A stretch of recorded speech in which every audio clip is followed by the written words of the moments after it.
Las vanguardias artísticas que en Europa se desarrollaron en la primera década del siglo XX van a ingresar en la Argentina recién a partir de la década de 1920, en la batalla por el arte moderno que se desarrolla particularmente en Buenos Aires como centro cosmopolita de la Argentina. Esa batalla implicó una construcción de una identidad donde debía integrarse esta imagen moderna. Por eso es que nos vamos a encontrar con artistas que van a definir sus preocupaciones de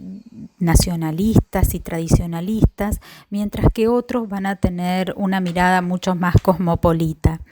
Sin dudas, en la historiografía del arte argentino aparecen dos años significativos en esta construcción del arte de vanguardia o del escenario de vanguardia en Buenos Aires. En primer lugar, 1921, con la llegada, la reinserción a la Argentina de Gómez Cornet, un artista santiagueño, pero que había recogido experiencia también en el exterior. Y posteriormente 1924 con el ingreso de Petoruti y Sul Solar también en el escenario de la vanguardia argentina.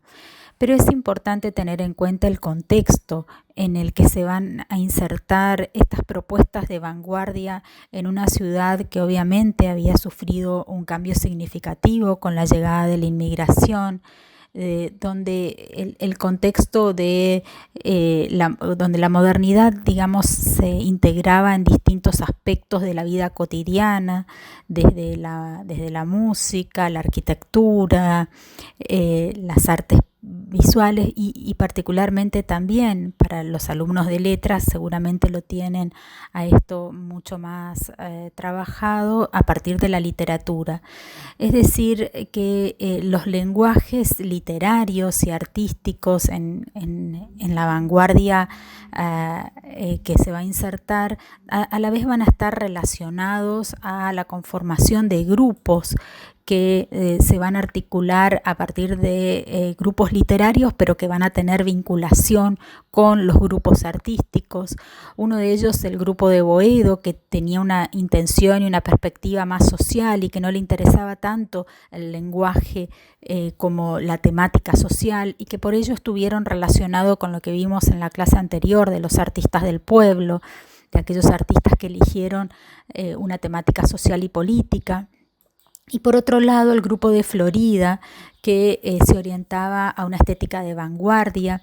y que también estuvo obviamente relacionado con artistas de vanguardia. Sin dudas que estos grupos, bueno, Borges ironizó sobre la creación de estos grupos diciendo que un día se enteró que lo habían ubicado en el grupo de Florida, cuando en realidad él estaba trabajando los temas de los arrabales porteños, que eran temas sociales, pero en realidad estos grupos estuvieron también relacionados con las revistas literarias, con revistas vanguardistas, particularmente el grupo de Florida, con las revistas Proa, Martín Fierro, Inicial, donde no solamente difundieron esta literatura de vanguardia, sino también hicieron muchos guiños a la producción artística de vanguardia, a la producción plástica, actuando de alguna manera también de críticos de arte. Volviendo entonces a la introducción del arte de vanguardia en la década del 20 particularmente,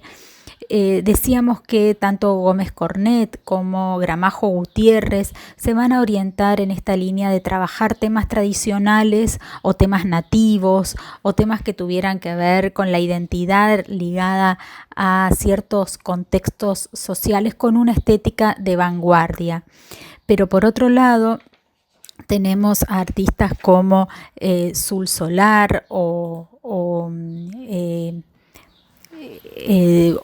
Petoruti o Emilio Petoruti. Sul Solar y Petoruti habían estado y compartido incluso en Europa su trabajos que hicieron durante la guerra, habían recorrido distintos países de Europa. Sul Solar estuvo muy influido en ese contexto por la abstracción, por el expresionismo y por el naciente algún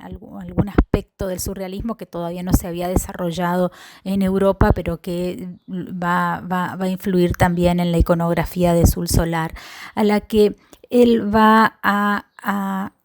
mixturar con toda una iconografía precolombina que les interesó también a muchos artistas de la década del 20, y con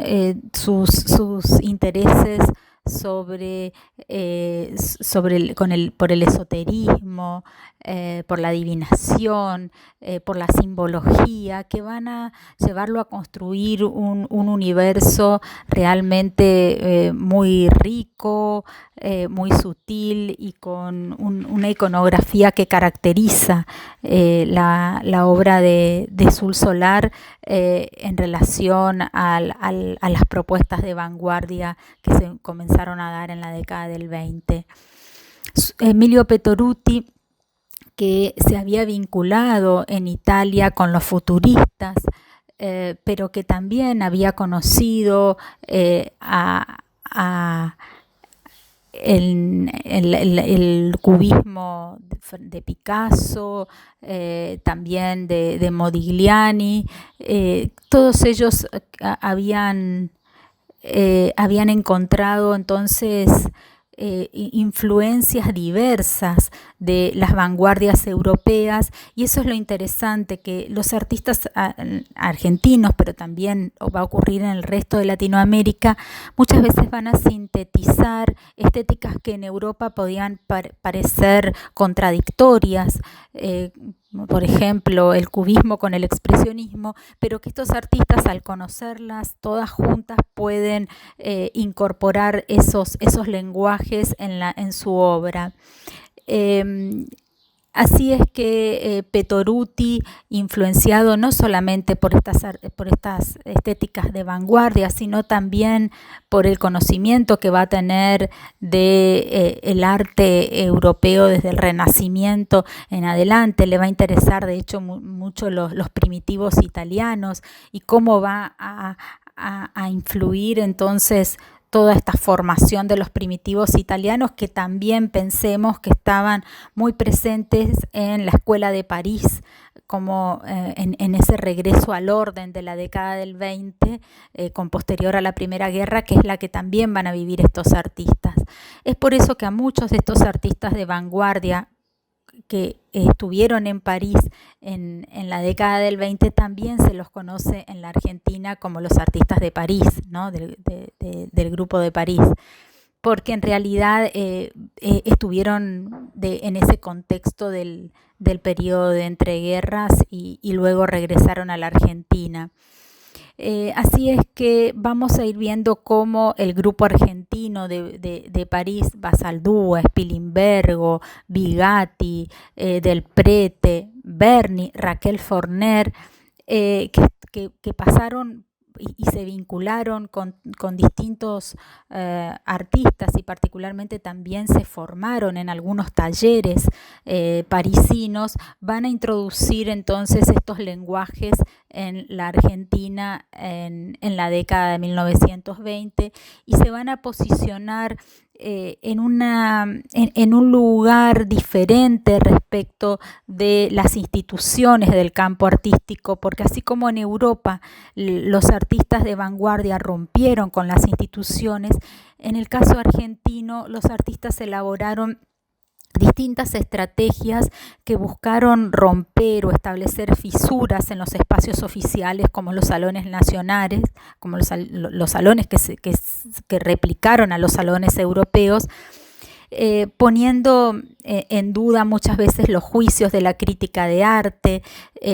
Petoruti incluso en algunos momentos, en algunos periódicos de Buenos Aires, discutió con críticos de arte publicando textos en estos periódicos,